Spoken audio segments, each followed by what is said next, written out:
afternoon, esteemed colleagues, friends, and advocates for the youth of Europe. A very, very warm welcome to this first Youth Goal webinar of 2024, Connecting EU with Youth. As most of you know, I'm Teresa Pallares, and I'm the Advocacy Officer at Youth Proactive. We are here today in Brussels, but we welcome all of you wherever you are based. And as I say, this meeting is being recorded, and something also very important, we have a very important communication tool in this webinar, which is the chat. So I really encourage all of you to use the chat. We will be having a conversation with our speaker of the day, Elena. But if you have questions during the conversation, please feel free to use the chat, and we will have at the end of the section a Q&A devoted to this question. So please, highly advise to use the chat. And as I was saying, today we are having here a friend and esteemed colleague, Elena Perez Velasco. So first of all, warm welcome to you, Elena. Thank you very much for joining us today. And I'm going to give you a short bio of Elena, and then we will move to the conversation with her. And as the name probably suggests, Elena is a young Spanish professional currently working in Brussels, specifically at the European Economic and Social Committee. And she's also a fellow of the European Leadership Program, which is a leadership program focus taking place here in Brussels. Previously, Elena worked at Safe Haven Foundation, which is a foundation that supports people in homeless situation in Chicago, US. And she's also been working with the Maggie's experience with the Jesuit Refugee Service Center in Portugal. Also, Elena has been the president of the Loyola Andalusia chapter of the Alpha Sigma Nu, and she's the current president of the Young Alumni Advisory Council. Furthermore, Elena is a graduate of the College of Europe. She did a master's in European Public Policy Analysis, plus she holds a double degree in Business and International Relations from the Loyola Andalusia University. And besides, she also has studies from the Loyola University in Chicago and Georgetown University, both of them in the US. And in a personal and professional level, Elena has a strong commitment to social justice and equality. And as a young professional, as I say, working at the EU institutions, she is driven by a goal to reduce socio-economic disparities, with a particular focus on education, democracy, and housing. So, Elena, thank you very, very much for joining us today. Your biography, this super biography, demonstrates that it's really possible to make a difference, and definitely we are looking forward to hearing from this extraordinary experience as a young woman based in Brussels. So thank you very much, Elena. Thank you, Teresa. I'm very happy to be here. I hope you can hear me and see me okay. And yeah, I'm looking forward to the conversation. Thanks a lot, Elena. In any case, before we dive into this conversation with Elena that we are all looking forward, we want to invite you to participate in a bit of an interactive activity, which is a quiz that we have organized to test your knowledge on some of the key topics that Elena is going to address today. So we have Maria, which is our communications officer at Youth Proactive. And Maria is going now to share her screen, and she's going to share a QR code that you can scan directly with your phones. So it will redirect you to a quiz. And we kindly, okay, so the screen is sharing. And what we kindly ask you to do is that we have 3 questions, which are very specific questions. And we kindly ask you to use between 15, 20 seconds to answer each of these questions. And at the end, Maria is going to share the overall percentage of the questions, of the answers derived from these questions. So thank you very much, Maria. I'm going to scan the QR myself too. And I think that everybody is able to see the screen. All of this is okay? Yeah? I'm taking silence for a yes. Excellent. Thank you. So I'm also scanning the QR code. So.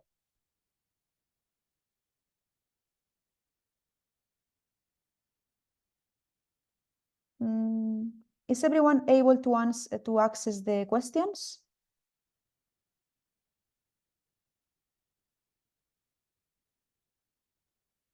Now I think it's only the first page. There is no question yet. Okay. I'm going to wait for people Okay. to Okay, scan it. we are waiting for everybody to scan. So please, can you say yes if you have already scanned, and Maria will proceed with the quiz, okay? Yes. Yes? Yes. Yes. Yes. Okay, so I think Okay, then let's start with the first one.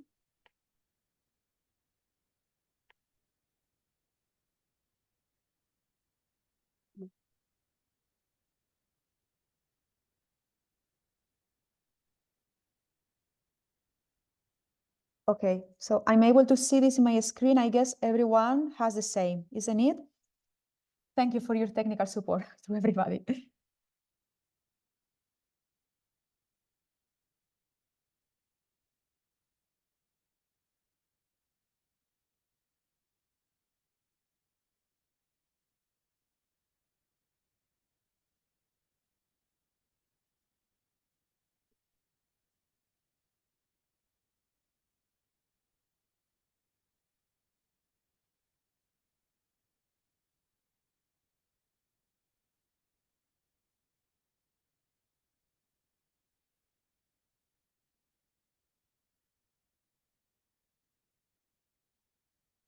Okay, so I think everybody has answered. It's been like 30 seconds. Then now I will show the answer. Good. So we need And 1 let's million of signatures from at least 7 member states. Okay. Okay, so I would say half of us, we were more or less aware of this fact. Okay. Electronic passport.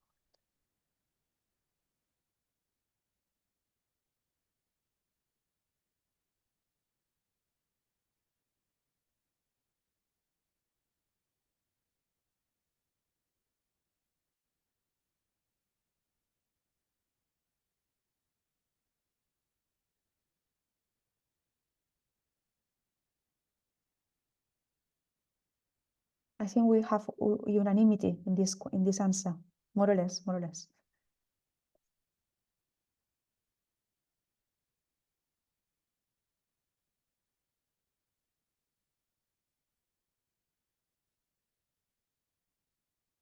Okay, I think we can show the answer. Okay. and the last one.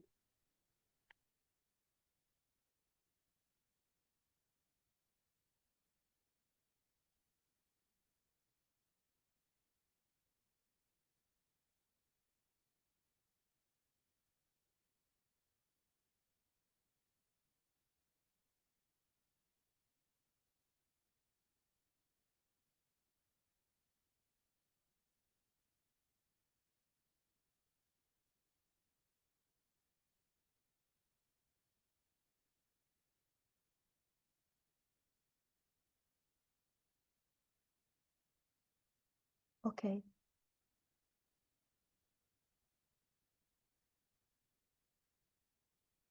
Okay, 83%. Excellent.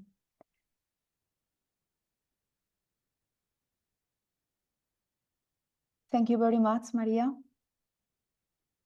Thank you.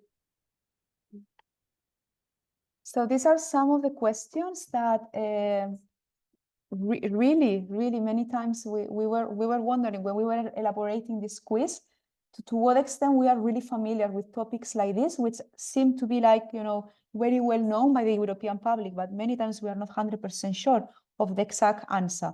So we wanted to invite you, you know, just to have this small quiz to see the extent to which we are familiar with, you know, elements that are really important and are present in our lives. And this is the reason, one of the reasons that Elena is joining us today, because, head over the European Economic and Social Committee, and an important part of her experience is connected to, the topics addressed in this quiz. So, Elena, thank you very much again for joining us. And I think now is the time that we move in our dialogue. And again, please kindly reminder, use the chat. We will address all the questions, but definitely the chat is the most important tool to communicate.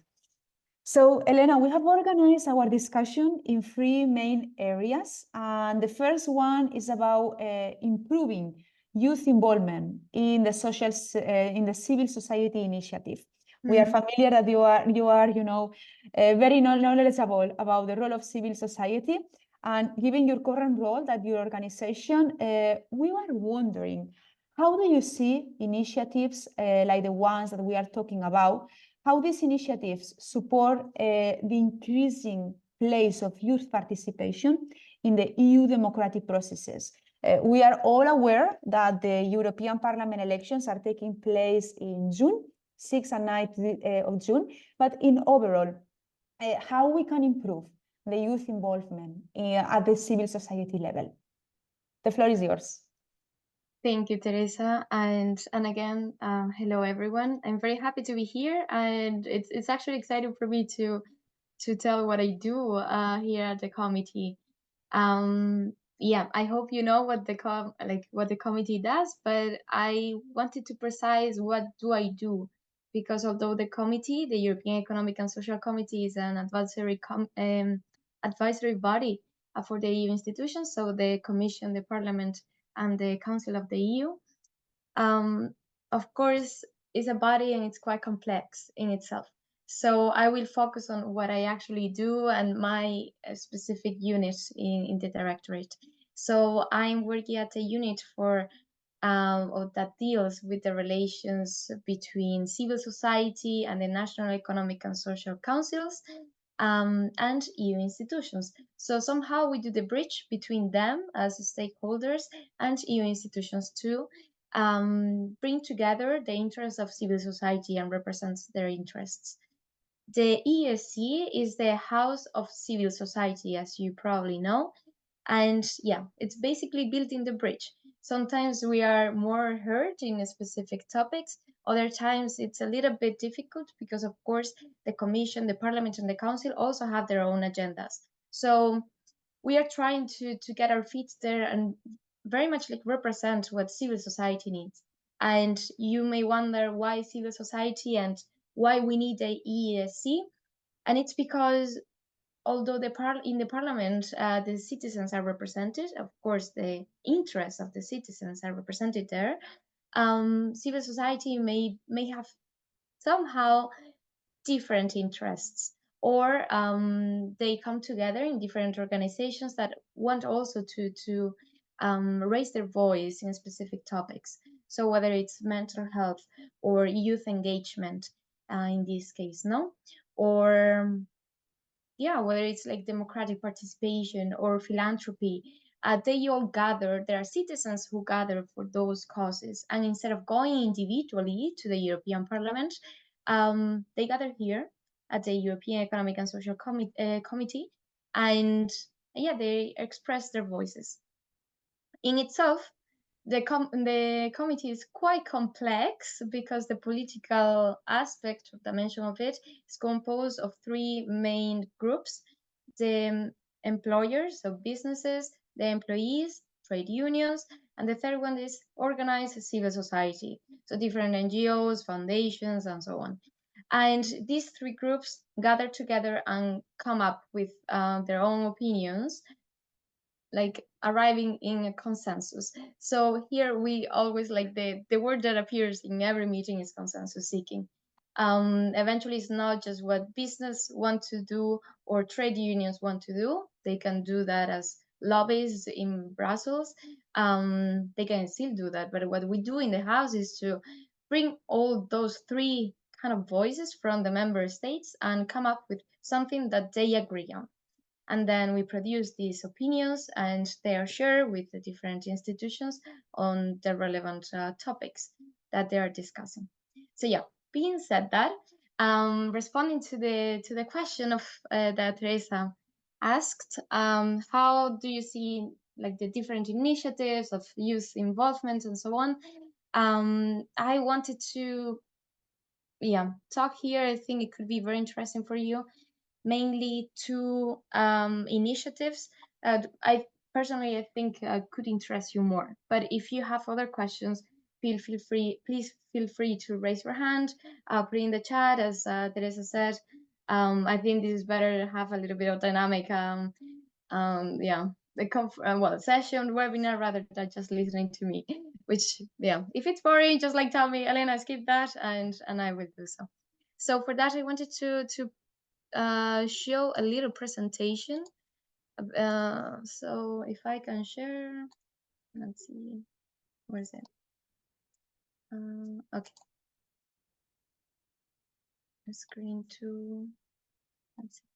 All right.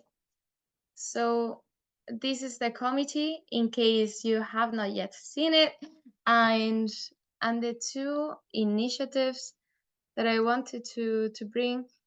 Well, specifically, on one side, the European Democracy Passport, we have like talked about that a little bit in the quiz, and the other one is the Your Europe, Your Say. That in this year, it has been part of the new flagship event of the European Economic and Social Committee that just finished yesterday, which is the Civil Society Week. It was a week, or well, 4 days event that brought together 5 initiatives. So that have been long time running in the committee. So the first one was CIVSOC Days, Civil Society Days, and they are different workshops, sessions that gather civil society organizations from all Europe, and they come here, they have like these topics, discussions, and then they produce specific recommendations. The second initiative is the ECI, European Citizens Initiative, also in the quiz. And as you know, we need 1 million signatures from at least 7 different member states in order to be successful in that initiative, and then the Commission would have to follow up. The third initiative is the Your Europe, Your Say, which is basically gathering of youth that allows them to come together and put the accent in what are the priorities, or what should be the priorities from the youth perspective in the EU policy making. And they have done that during this week. Actually, this Wednesday, they were here, 108 youngsters from 18 to 25, and discussing, meeting, brainstorming about what the EU could do better. And then as well, the fourth initiative is the Civil Society Prize. In this case, it was on mental health. It's the 14th edition. And we have another initiative more, and it's the journalist seminar. And that's 25 journalists from all around Europe that came here to discuss about, media freedom, how can we improve, the right to freedom in many different senses, and how can we produce, tackle disinformation, in this case, now that we are in the ramp up towards the European Parliament elections, and how journalists, they can be empowered in order to produce reliable information that could serve to the citizens of Europe and the world. So being said that, I will talk a little bit about the Civil Society Week, because it was so recent and we had a lot of insightful debates. So in this case, you can see our president, Olivier Hopke, as well. We had the vice president of the Commission, Jourova, and also the president of the European Parliament Youth Forum, Mr. Fifka. And here is the YES representative spokespeople who came up with the 5 initiatives, or 5 main priorities for them. And all this, after the whole 4 days event, we came up with specific insights. These are the early insights that at the end, somehow the conclusions of the event, the key messages that we want to pass on to the next legislative, the next leaders of the legislative term. So the next commissioners, also the people in the parliament, MEPs, course, president, vice president, and so on. But this here you can see a little bit. I hope you can see it and it's not too small. But yeah, like the main key areas. So we had different clusters of priorities: the resilient democracies, civic space, and civil dialogue, like following the Article 11 of the Treaty of the European Union. Also citizen participation, where youth are included. An economy that works for people, taking into account sustainability approach economy. So taking into account people, like socioeconomic situation of us, specifically the vulnerable groups, and also the planet, because it's not just we see now, no, climate change, protection of nature, and all that. It's crucial to have both things into account. We cannot separate the people from the planet. Now it has to go together. And then the fifth one would be the youth, which I believe for you is the most important. But yeah, so basically empowering the people and starting at grassroots. So people at local level, national level, seeing how can we empower them, how can bring their voices into the policy making itself. So this is a little bit. I invite you to, or encourage you to look at it. It's online, so I can even show like the website, so you can check. If you search for CIFSA Week here 2024, then you will have even recorded sessions from the week. Very interesting. We have like 14 different sessions on very diverse topics, also from these 5 initiatives that I mentioned, the early insights that I just showed it to you, videos of the winners of the Civil Society Prize. This is quite remarkable, and yeah, very powerful speeches from them, because it's, in this case, was mental health. Of course, from I hope and I believe from all of us, this is very important to have like a how can we say, yeah, like a good body and a good mind, both together. Otherwise, if it's not aligned, and our lives, yeah, somehow struggle, and we see that in our lives. So yeah, Civil Society Prize in Mental Health, check it out, and then we would have some pictures here as well as the video. So yeah, please feel free to check that. But yeah, being said that, I will stop sharing for a little bit. Yeah, so those are the initiatives. I don't know if you have questions right now, but if not, I will continue a little bit more responding the question. Yeah. Elena, I just wanted to ask you if you can please share the website in the chat, please. Yeah.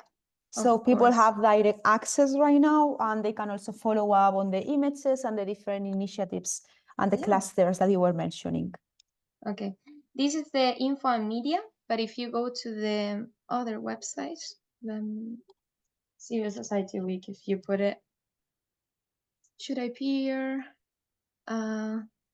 Yeah, so here we have the main website, and we can see like the video and everything, the teaser, the program as well that we had.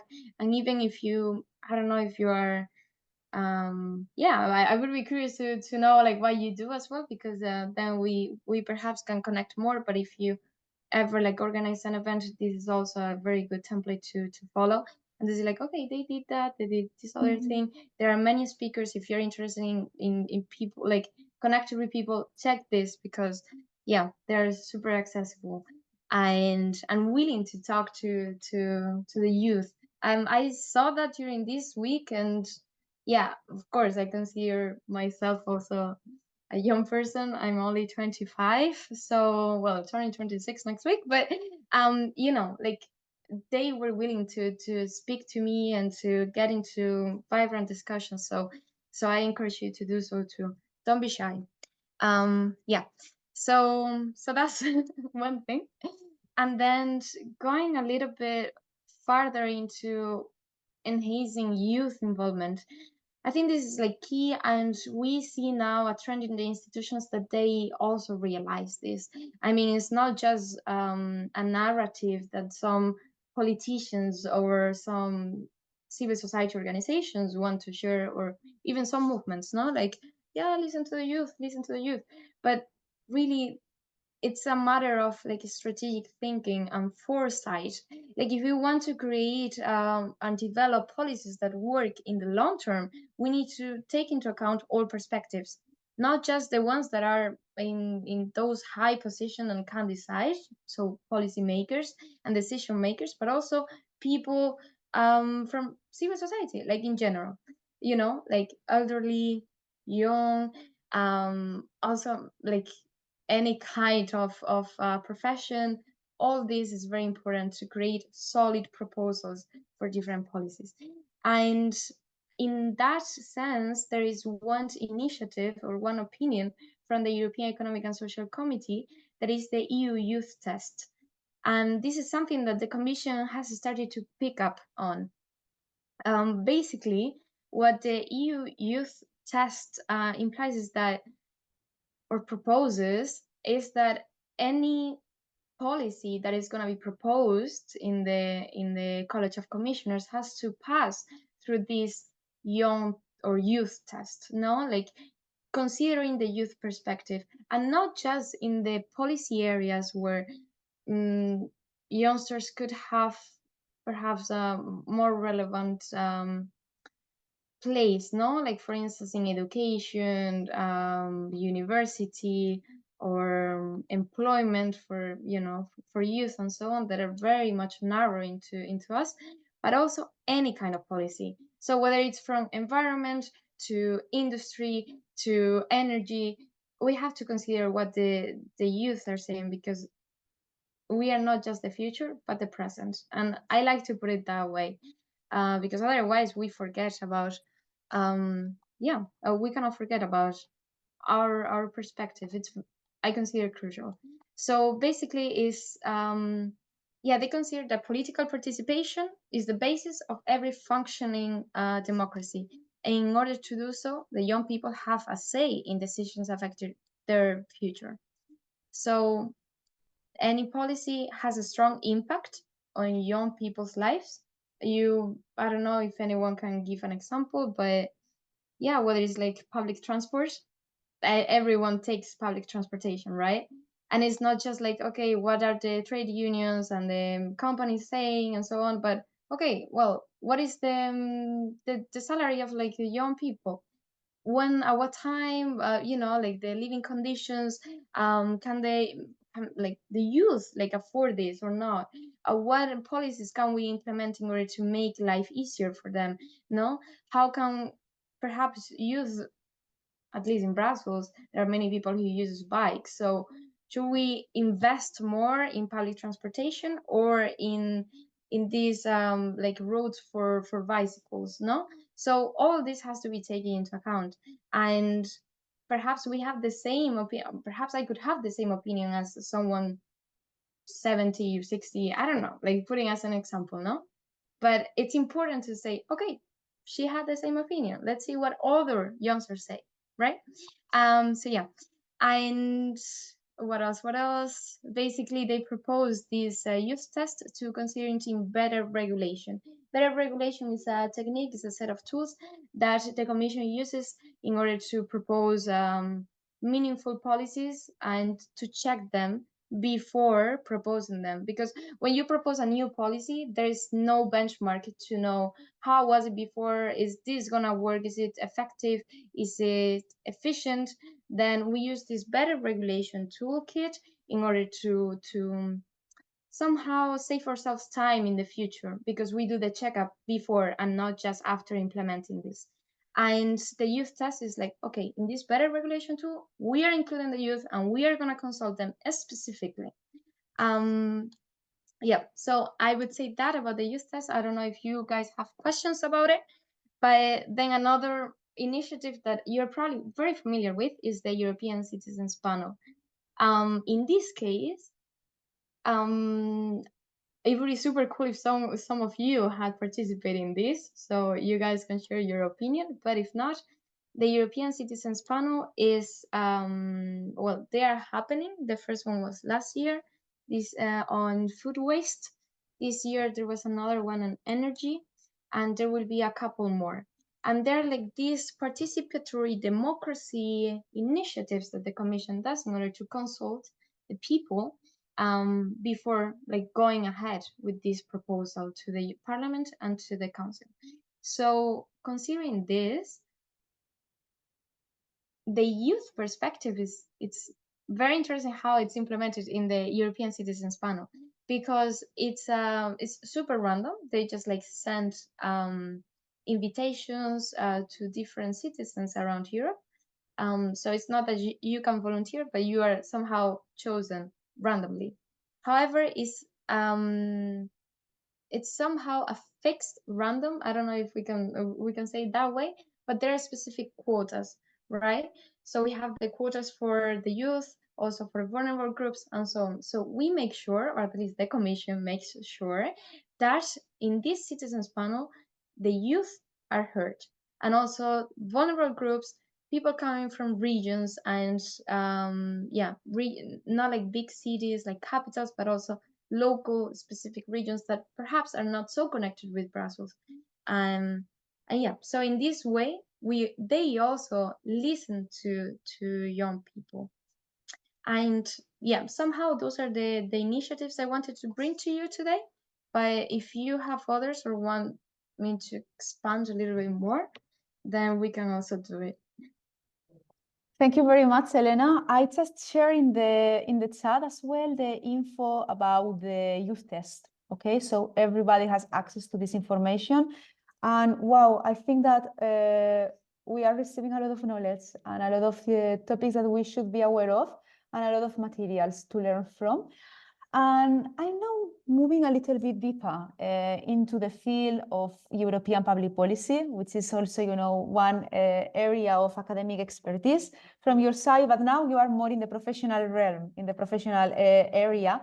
And I wonder how your professional experience is connecting you more with the European public policy area, specifically in the sectors that are creating policies that include and aim to include the voice of young Europeans. Mm-hmm. And that's a very relevant question because sometimes when I was studying, of course, it's connected to public policy because I study specifically European public policy analysis. But when you are working, it's a little bit different to see, okay, how do we do this in reality, no? From the perspective of the European Economic and Social Committee, what we do is to propose opinions on specific topics, as I mentioned before. And this is quite relevant because it considers different perspectives. And you can see how at least the committee is trying to be very inclusive on this. First of all, I would like to say that policymaking is extremely complex. And proposing, deciding on, and then implementing and evaluating policies, it's very complex matter. But it's not just a matter or a responsibility of the Commission. We perhaps think about that as like, oh yeah, the Commission decided this, the Commission decided that, right? But in this case, there are three quite powerful institutions, three of them, Commission, the Parliament, and the Council, and the three of them discuss and decide on that. As well, there are these two advisory committees, which is like mine, the ESC and the COR, that they somehow feed the conversation with more fact-based, evidence-based information. How my personal experience have, informed this approach? Well, how I see that is that policymakers want to know what's going on out there before they propose anything. So there are these consultations, for instance, that any of us can participate on as citizens. Then also lobbies can participate as organized, civil society as well as organized groups and so on. And this is a way where, although we are not part of, any institutions, we can still participate on that. That's one side. Then when you are in, what you do is to be as open as possible to consider all the different perspectives around you. It's not just like, okay, me as an individual, Elena, I would like to expand participatory democracy and create citizens panel for every single topic. And that's what I want to do because I believe in that, firmly believe in it, right? No, in this case, it's consensus seeking. And it's all the time this way. Like for me, the European Economic and Social Committee is fascinating in this regard because everything they do is extremely like consensual. Otherwise, this doesn't work. Otherwise, they would go to their parliament individually. These organizations are just lobby. So that's particularly important. And the other thing is that in order to have this consensus and to bring more ideas, we have to favor the dialogue. And that's something that the institutions are trying to, because otherwise they are isolated. And we see it now in the current stages of like the ramp up to the elections, is that people are dissatisfied with these like certain policies that the EU institutions are proposing. We could see that a few weeks ago with the farmers strike in Brussels. That's a very good example, saying like, okay, they're not happy, then how can we do this? Because it's not just going, but like at least what I'm seeing here is that it's not just about what the majority wants, but it's also considering what the losers think, the losers of this policy making or the specific policies, right? In this case, the farmers they felt as losers of this policy change. Then how do we do that in order to perhaps not make everyone happy, but because we cannot make everyone happy, right? But at the same time thinking, okay, there are trade-offs. How can we maximize or like optimal policies and their efficiency and the well-being of people, I would say, is at the end. And when we have that perspective in mind, things go easier because you listen, you talk, you discuss, and you see the pros and cons of every single proposal. And eventually, yeah, I mean, the decision is not on me, it's on the policymakers, and they have to take tough decisions. Some people will be unhappy forever and say like, no, this had should not be like that. But yeah, these trade-offs it is what it takes, I would say. Thank you very much, Elena. I think that it's very important what you mentioned about the complexity, all the different layers and layers in the policy making process. And sometimes, how difficult it is to achieve a goal, a result that satisfies all the different stakeholders. You mentioned the farmers in the educational field. There are so many things that, we still need to discuss, but definitely we are glad that you are seeing this from the inside, because you are having this really overall understanding of a process that it's complex, it's tricky, and I think it demands a lot of patience, time, and a lot of thinking. And talking about thinking, I'm moving to my third and last question that I prepared for you, which has to do with, like more intense thinking, more intense analysis. And we know that this is also represented by academia, by the research. I know that you are a person that really values understanding and going deeper into the topics that you are working and you are analyzing. And I know that you are in the process of maybe going back to academia. And in this sense, I would like to wonder how also can we translate the broad topic of youth engagement into the research. So my specific question is, based on the research that I know that you have already conducted on electoral competition and also the evolution of the members of the European Parliament, how do you translate this knowledge, this broad knowledge that you have, into practical strategies that support the increasing of youth engagement participation in the EU process, not only in the Parliament, in general, in the EU broad process? Yeah, I mean, there is a trend. Like now we see it, that there is a trend. As I mentioned before, the youth engagement has become more important. And one of the reasons for this is to counter the raising of populism and the raising of polarization. I mean, I'm not sure where all the participants are from, but yeah, I mean, I can see it in Spain. We have seen it in other countries as well, in France, for instance, in Italy. That polarization is a reality. And many people here in Brussels, and I saw that in many discussions during this past week, is that there is the need to counter polarization, because otherwise we don't know what's going to happen in the European Parliament as of after or July 2024. I was going to say 2025. 2024. So yeah, there was this fear, and I saw that, and for me, I am a very hopeful person, so I don't know whether the word fear should be mentioned that much, but it's true that there is a concern about like what would happen if the majority of MEPs are against the EU project, no? EU integration project. Then the whole system of the European Union would change a little bit, huh? Then there is this fear from civil society specifically, because they depend on the policies that these institutions, and specifically the parliament, vote on. Therefore, and also the funding, which also voted in the parliament. And so, yeah, there is a concern. We could say it's a quite difficult, complex, and uncertain situation that we're living on.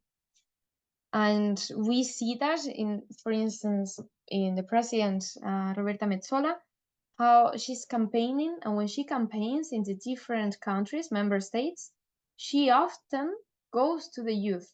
So most of the events that she's going to is gathering the youth. In Spain, it's very clear, like she met with Equipo Europa, which is like a non-partisan organization, pro-European.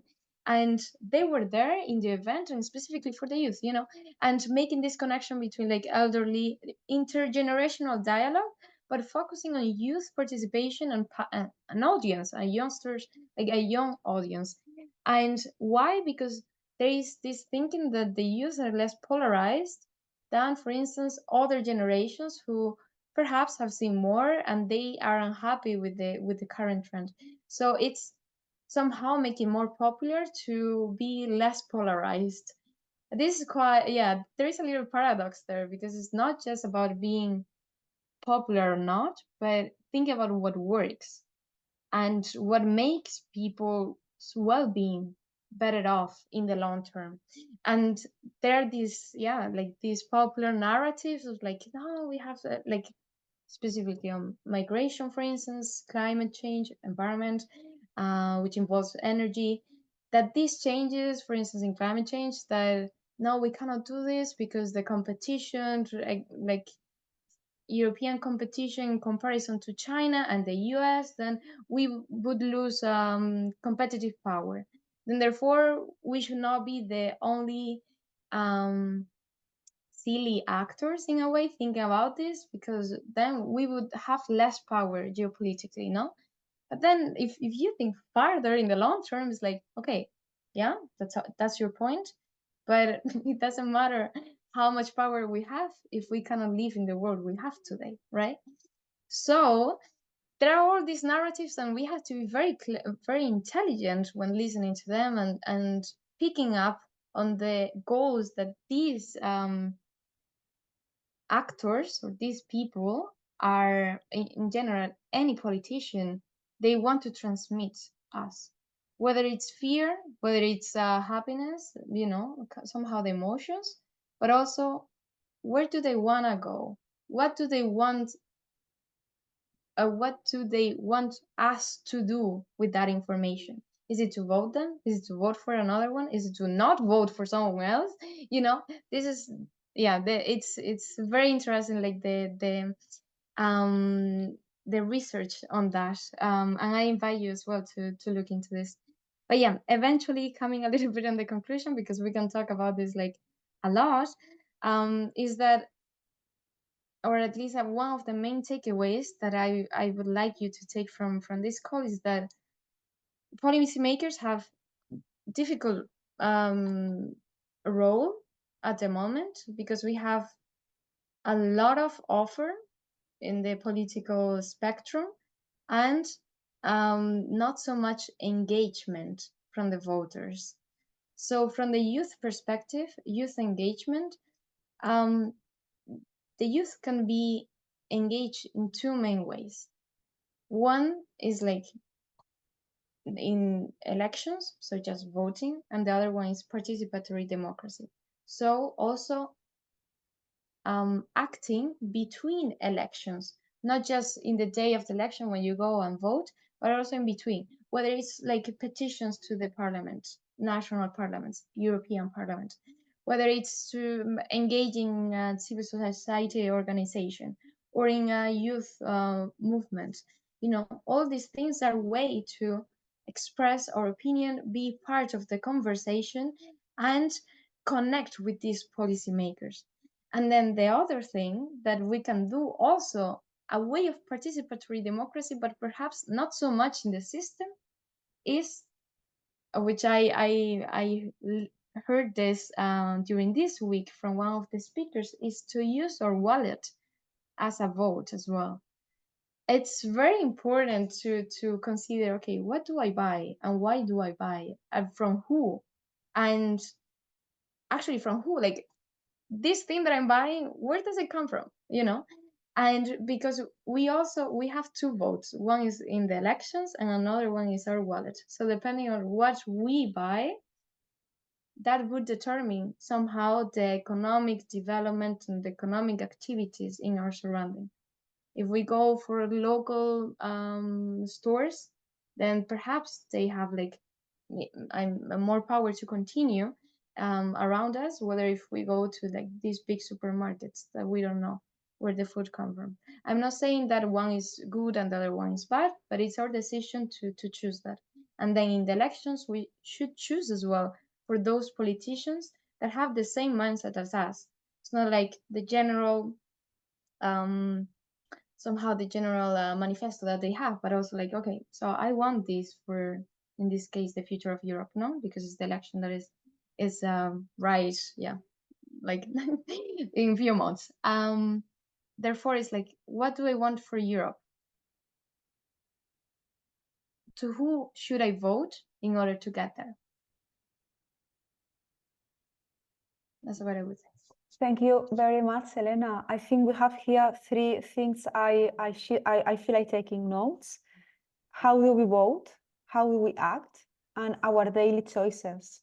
Because for me, the lesson is that, yes, as young people that we are, all of us, we vote, that's all. But then, you know, it's this participatory democratic process that you are talking about, and that you have been giving us all these examples from our first question till now the end. There are so many mechanisms that are there at our disposal.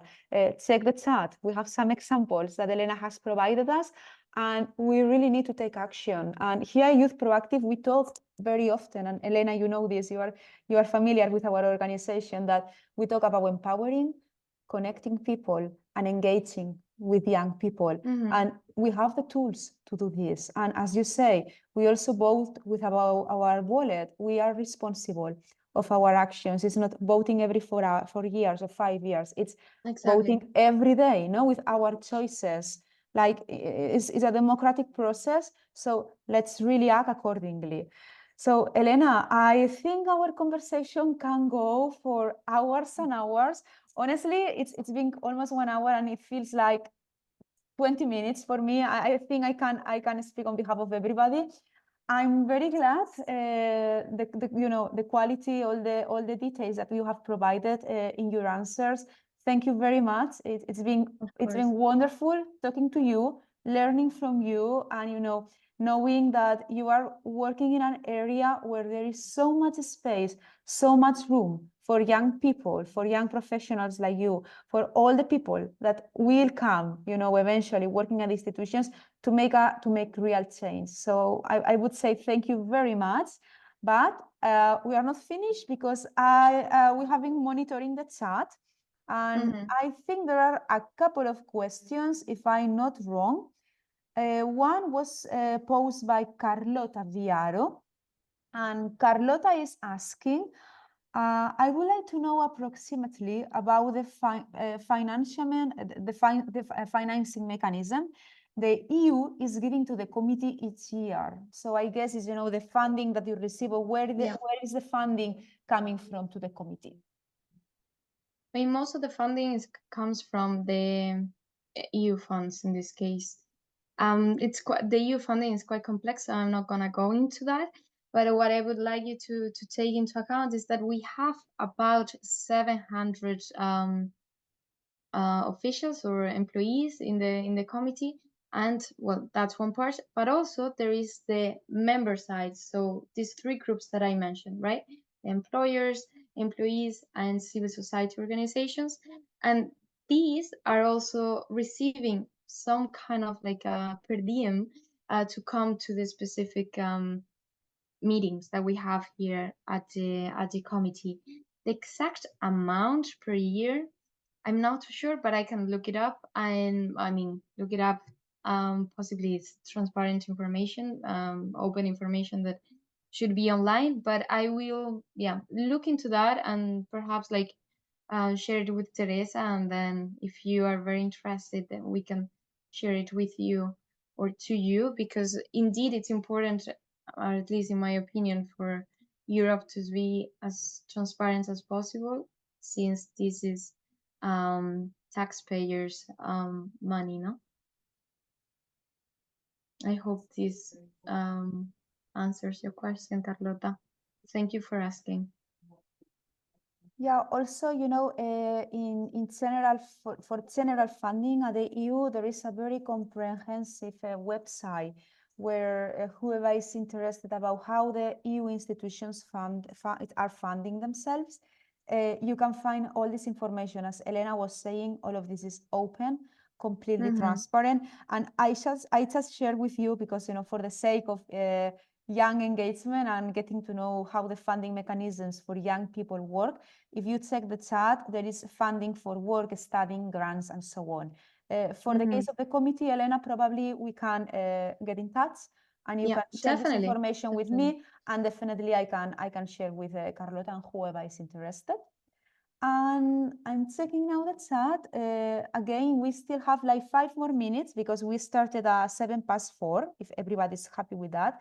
But Elena, I'm seeing that there is a question by Ademir Kosikic. Sorry, Ademir, if I'm not pronouncing your name correctly. But Ademir is wondering what is the EU youth position on the enlargement to the Balkans.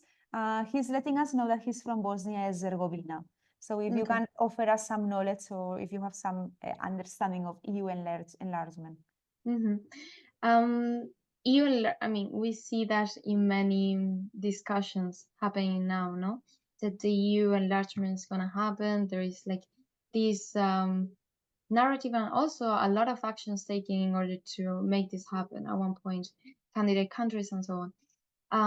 Precisely, I would like to bring to your attention something that is happening now at the committee, and is that there are specific members as of like the past plenary session that they are elected or selected from countries from the Western Balkans and candidate countries in order to be part of the conversation in specific topics that are crucial for them, and that the committee is developing these opinions on. Regarding to your question on the EU youth position on EU enlargement, perhaps if you could specify a little bit more, whether it's like EU youth position is quite broad. The conversations that we had last week is pro EU enlargement, but of course with some like thorough reasoning, like previous reasoning, because in order to make it happen effectively and efficiently, and that it works for Western Balkan countries and also for member states, is that this whole process has to be very well done and neatly in all the specific details. So yeah, if you wanna explain a little bit more on EU youth position, what do you mean, if it's general or not, that would be interesting to follow up on your question. perhaps on the chat, or general on your personal opinion. General and your personal opinion. Okay. Yeah, in general, I would say there is a trend to enlargement. But if I ask now, who would be in favor, who would be against, that would also be a way of like knowing what EU youth position could be, no? I don't know if we want to do that now or you have a specific opinion, guys. But yeah, and my personal opinion is what I mentioned, is this is a very delicate decision that the European Union has to take, because the EU is highly complex, and the mechanism of decision making and policy making is very complex as well. Now we have 27 member states, 27 voices, to say somehow, in the council, also 27 commissioners, college of commissioners, that they are supposed to be neutral, but they come from their national context as well. So bringing new members means that like making these discussions even more complex, right? So in order to get there, there are a lot of things that have to be decided, and probably like unanimity, and that's gonna be a little bit difficult with the situation that we have now and the tensions that we have between member states.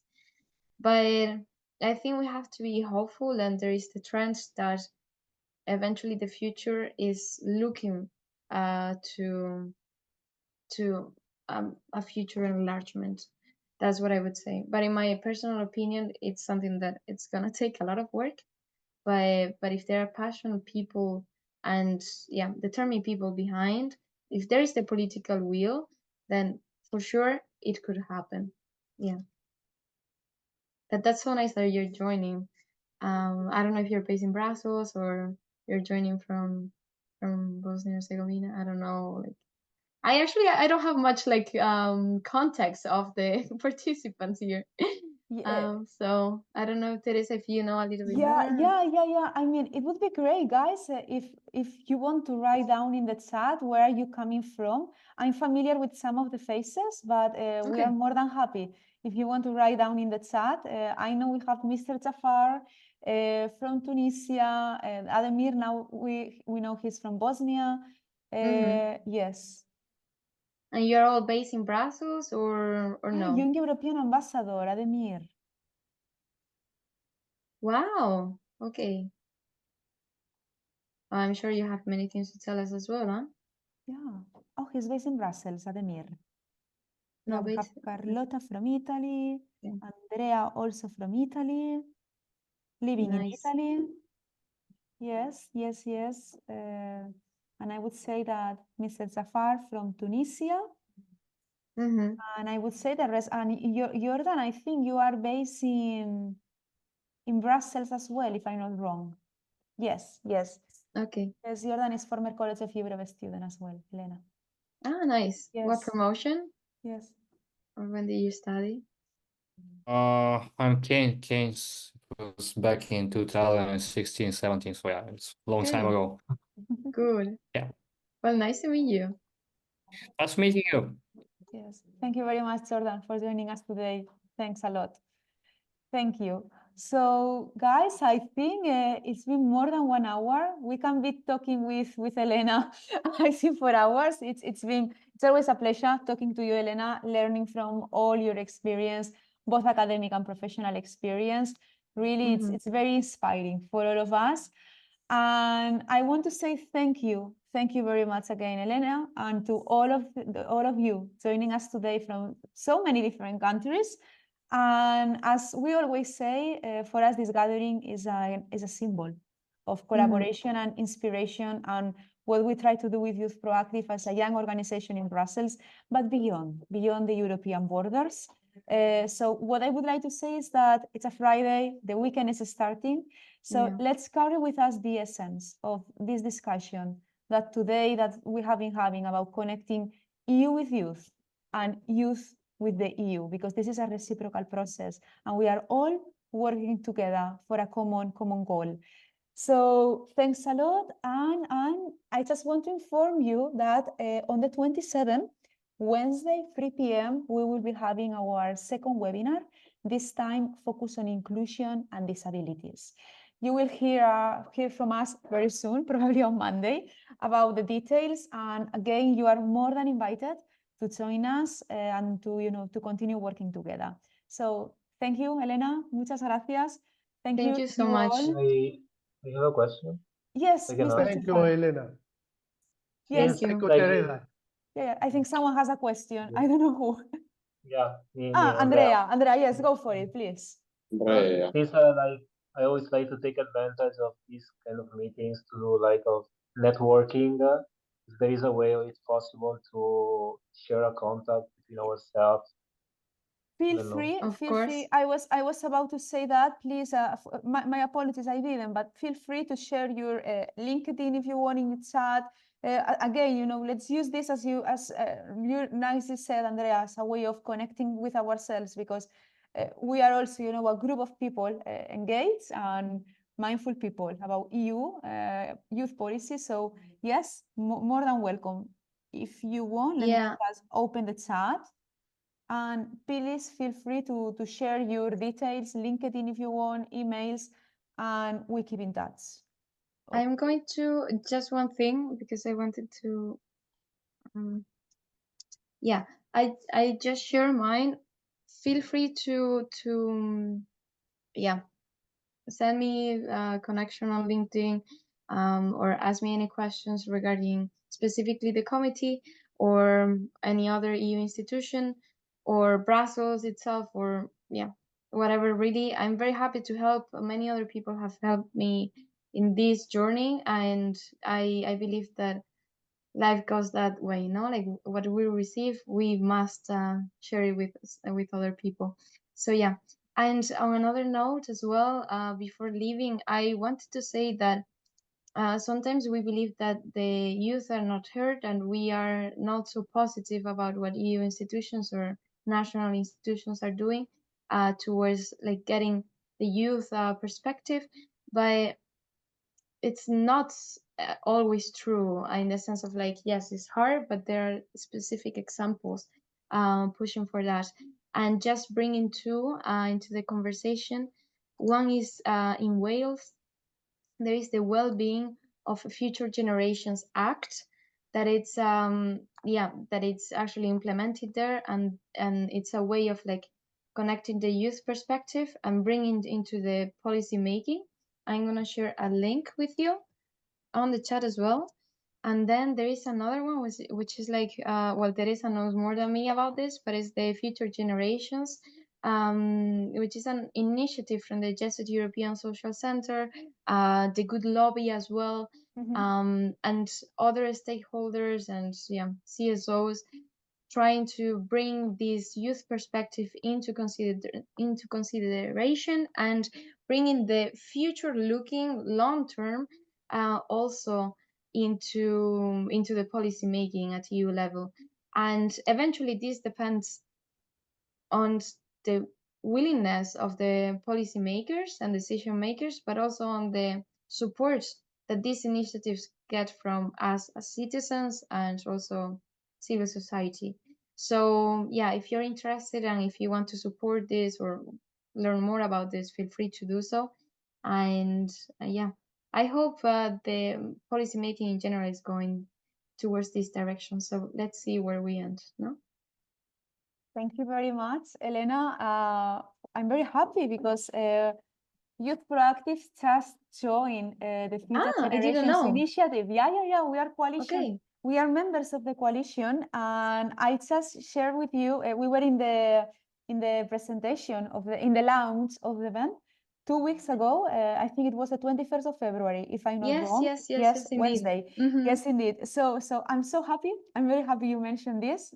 Fantastic. And yes, we just you share the Wales one, so inspiring. The Wales experience, very inspiring. And yes, you have the website here of the Fit for Future Generations. Of the comments is the fair one, starting from the end. And a short article we published yesterday on our website.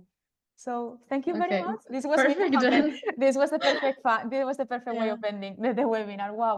So again, Elena, thank you very much. It was a pleasure Thank you having guys for this listening. afternoon. Hi, pleasure. Thank you, all of you, for attending and joining this hour and a half with us. It's been lovely having you with us, and we are looking forward to meeting you on our next webinar on the 27th of March. So looking forward to seeing all of you, and I wish you a lovely weekend. Thanks a lot. Bye bye. Thank you.